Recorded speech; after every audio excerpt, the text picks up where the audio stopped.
বিক্রমপুর শহরে শিউলি দেবী তার দুই ছেলে এবং দুই বৌমা নিয়ে থাকতেন। শিউলি দেবী তাদের শহরের সবচেয়ে বিখ্যাত এবং সবচেয়ে সস্তায় পাওয়া যায় এমন খাবারের হোটেল চালাতো।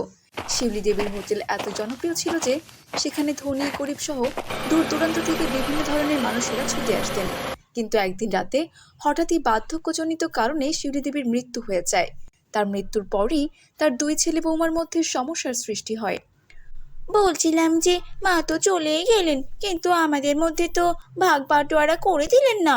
তাহলে আর দেরি না করে সবকিছু বুঝে নেওয়াটা কি বুদ্ধিমানের কাজ হবে না? মা মারা গেছেন এখনো এক সপ্তাহ হয়নি, এর মধ্যেই সব সম্পত্তি ভাগ করার কথা তোমার মাথায় চলে এলো? সম্পত্তি তো আর কোথাও চলে যাচ্ছে না, আগে অন্তত ওনার শ্রাদ্ধটা হতে দাও।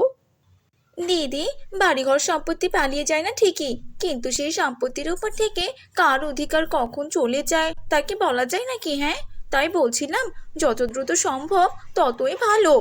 শুভ্র, তোর বউ এসব কি বলছে রে? সব কিছু যদি ভাগ হয় তাহলে তো আমাদের হোটেলটাও ভাগ হয়ে যাবে, আর হোটেল ভাগ হলে সেটার মান কি আর আগের মতো থাকবে? আমাদের হোটেল চেনে না এমন মানুষ খুব কম আছে, আমরা কিছুতেই এটার অমর্যাদা হতে দিতে পারি না। মা যখন নেই তখন হোটেল চালানোর কথা আর ভাবতে হবে না দাদা, ছোট বউ যা বলছে সেটাই করা হোক, সব কিছুর অর্ধেক অর্ধেক ভাগ করা হবে, হোটেলও এর মধ্যে পড়বে। এমন করো না শুভ্র, হোটেলটা মায়ের খুব প্রিয় ছিল, এটা বন্ধ হয়ে গেলে মা খুব কষ্ট পাবেন, তাকে মৃত্যুর পরেও আর কষ্ট দিও না তোমরা। হ্যাঁ, আমি মানছি মা বলেছিল সব কিছু সমান ভাগে ভাগ করে নিতে, কিন্তু এভাবে এত তাড়াতাড়ি যে কোনো সিদ্ধান্ত নিস না, একটু সময় নিয়ে ভাব, ভেবে চিন্তে সিদ্ধান্ত নে রে। হোটেলটা আমরা অনেক টাকা খরচ করে ডেকোরেট করেছিলাম, তাই আমাদের সারা জীবন সময় দিলেও আমরা আমাদের সিদ্ধান্ত পরিবর্তন করব না। আমরা কিছুতেই সম্পূর্ণ হোটেলটা তোমাদের দিতে পারবো না, কারণ ওতে আমাদের অনেক ভাগ আছে। সুমিতার শ্রীতমা অনেক বোঝানোর পরও শুভ্র আর শ্যামলী কিছুতেই তাদের কথা মানতে চাইল না। যেহেতু হোটেলে শুভ্র ও শ্যামলীরা অনেক টাকা খরচ করেছিল, তাই তারা হোটেলের দিকটা নিয়ে নেয়। তারা দুজনেই ভালো চাকরি করত, তাই তাদের টাকার কোনো কমতি ছিল না, যে কারণে তারা খুব জোরালোভাবে রান্নাঘরের দিকটা চেয়েছিল, যেন সেখানে আরও টাকা খরচ করতে পারে। অন্যদিকে সুমিতার শ্রীতমা বিপদে পড়ে যায়। সুমিত বসে বসে চিন্তা করতে থাকে, তুমি এভাবে বসে থাকলে কিভাবে হবে? রান্নাঘরটা তো ওরা নিয়ে নিল, এবার থেকে আমি কি শোয়ার ঘরে রান্না করব? হ্যাঁ, ওই সময় আমি বেকার ছিলাম বলে হোটেলে কোনো টাকা দিতে পারিনি, এই জন্যই আজ ওরা নিয়ে নিতে পারলো। তাহলে তাহলে আমি কোথায় রান্না করব তুমি বলো? তুমি এক কাজ করো, তুমি বারান্দায় রান্না করবে, আমি সব কিছু সেট করে দেব, কিছুদিন একটু মানিয়ে নাও, দেখো সবটা ঠিক হয়ে যাবে। শ্রীতমা এরপর থেকে বারান্দায় রান্না করতে শুরু করে। এভাবেই কয়েকদিন কেটে যায়। অন্যদিকে শ্যামলী ঠিক করে যে সে তার চাকরি ছেড়ে দিয়ে তাদের মডিউলার কিচেনে রান্না করবে। একই সাথে তার রান্নার লোকও সে ঠিক করে নিয়ে আসে। তারা শুরু করে দেয় চাইনিজ রান্না। কিন্তু অন্যদিকে শ্রীতমাকে সব কাজ একা হাতে করতে দেখে শ্যামলী বলে, কি গো বৌদি, রান্নাঘর পাওনি বলে বারান্দাটাকে রান্নাঘর বানিয়ে নিলে? কি আর করব, রান্নাঘর তো তোমরাই নিলে, তাহলে আমরা কোথায় রান্না করব? এই জন্যই তো এখানেই করছি। আমার একটা কথা বলার আছে তোমাকে, বলবো বলবো করে বলাই হচ্ছিল না। কি আর বলবে তুমি? আরো কিছু কি তোমার বলার বাকি আছে? হ্যাঁ, আছে তো। তুমি আমাদের ঘরের সামনে এভাবে রান্না করবে, আর সেটা আমরা কখনোই মেনে নিতে পারবো না। হুম, আমাদের বাড়িতে কোনো অতিথি এলে তো তোমাদের দেখে তারা লজ্জা পাবে। কিছুদিন পরে এখানে আমরা চাইনিজ রেস্টুরেন্ট খুলবো, বুঝেছো? তোমাকে কাস্টমাররা দেখলে আমাদের দুর্নাম হবে, তাই বরং তুমি ছাদে গিয়ে রান্না করবে। হুম। শ্রীতমার কিছুই বলল না, কিন্তু এভাবে ছাদে রান্না করতে তার অনেক কষ্ট হয়। কিছুদিনের মধ্যেই সে খুব অসুস্থ হয়ে পড়ে। তখন তাকে দেখতে তার বান্ধবী নীলিমা আসে।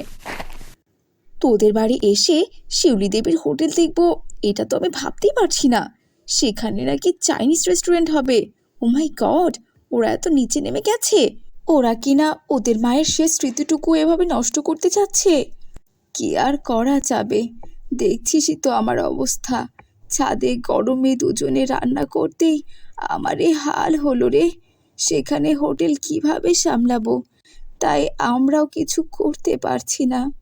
তবে আমরা অনেক চেষ্টা করেছিলাম, কিন্তু কোনো লাভ হলো না রে।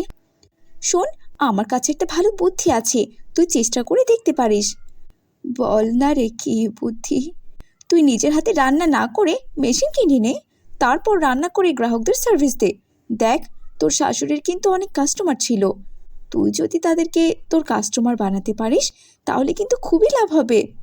কিন্তু এর জন্য তো অনেক টাকার দরকার রে। সুমিত যা ইনকাম করে তাতে তো আমাদেরই ঠিক মতো চলে না, সেখানে দৈনিক 100 জনের খাবার বানানো কিভাবে সম্ভব? দেখ, প্রথম দিকেই তোকে আমি সব আস্তে আস্তে কিনে দেব, তারপর তুই যখন ইনকাম করা শুরু করবি তখন নিজেই কিনে নিস। আর তুই যদি মনে করিস কোথায় খেতে দিবি, তাহলে হোম ডেলিভারি সার্ভিস শুরু কর, পরবর্তীতে না হয় বড় করিস। এখন তুই এসব ভেবে দেখতে পারিস। নীলিমা এই কথা বলে সেখান থেকে চলে যায়। ধীরে ধীরে সে শ্রীতমাকে সব কিনে দিতে থাকে। এরপর শ্রীতমা আর সুমিত শুরু করে শিউলি দেবীর হোম ডেলিভারি। এই পোস্টার তারা বাড়ির সামনে লাগিয়ে দেয়। কাস্টমাররা এটা দেখে খুবই খুশি হয়। প্রথম দিনে অনেক অর্ডার আসে তাদের, কিন্তু এসব দেখে শুভ্র আর শ্যামলীর ভীষণ হিংসে হয়। আমাদের চাইনিজ রেস্টুরেন্ট খোলার কথা শুনে ওরাও হোম ডেলিভারি সার্ভিস খুলেছে। তাহলে ওদেরকে বললে কেন? হ্যাঁ, তোমার এই বোকামিটাই আমাদের সবচেয়ে বড় ক্ষতি হয়ে দাঁড়াবে, জানো তো। সত্যি বউ, তুমি আসলেই অনেক বোকা। তোমাকে নিয়ে আমি আর পারি না বাপু। বাবারে বাবা, তোমার বোকামির জন্যই ওরা এত ভালো সার্ভিস দিচ্ছে। কিছুদিনের মধ্যেই তারা চাইনিজ রেস্টুরেন্ট খুলে ফেলে। প্রথম প্রথম কাস্টমার আসলেও পরবর্তীতে আর কোনো কাস্টমারই তাদের কাছে আসে না, কারণ তাদের রান্না একদমই ভালো খেতে হতো না। রান্না ভালো না লাগায় কাস্টমারও আসতো না, সবাই খারাপ কথা বলতে শুরু করে। অন্যদিকে শিউলি দেবীর হোম ডেলিভারি খুব ভালোই চলছিল, কিন্তু শুভ্রদের চাইনিজ রেস্টুরেন্ট প্রতিদিনই প্রায় ফাঁকাই থাকে। এই ঘটনা থেকে শ্যামল ও শুভ্র তাদের ভুল বুঝতে পারে। দিদি, ও দিদি, আমাকে তুমি ক্ষমা করে দাও গো, আমি নিজের ভুল বুঝতে পেরেছি। আমি আর কখনোই কোনো কিছু ভাগ করতে চাইবো না গো, ক্ষমা করো আমাকে। হ্যাঁ হ্যাঁ দাদা, তুইও আমাকে ক্ষমা করে দে। আমিও যে অনেক ভুল করেছি। ক্ষমা কর দাদা, ক্ষমা কর। যাক ছোট, তোমরা যে তোমাদের ভুল বুঝতে পেরেছো এটাই অনেক বড় কথা। আর আমরা তোমাদের ওপর রেগে নেই, আমরা এখন আবারও আগের মতো করে থাকবো। এরপর তারা নিজেদের মধ্যে আর কোনো ভাগাভাগি রাখে না। তারা আবার শিউলি দেবীর হোটেল শুরু করে। ঠিক আগের মতোই আবারও হোটেলটি জাঁকজমকভাবে চলতে থাকে।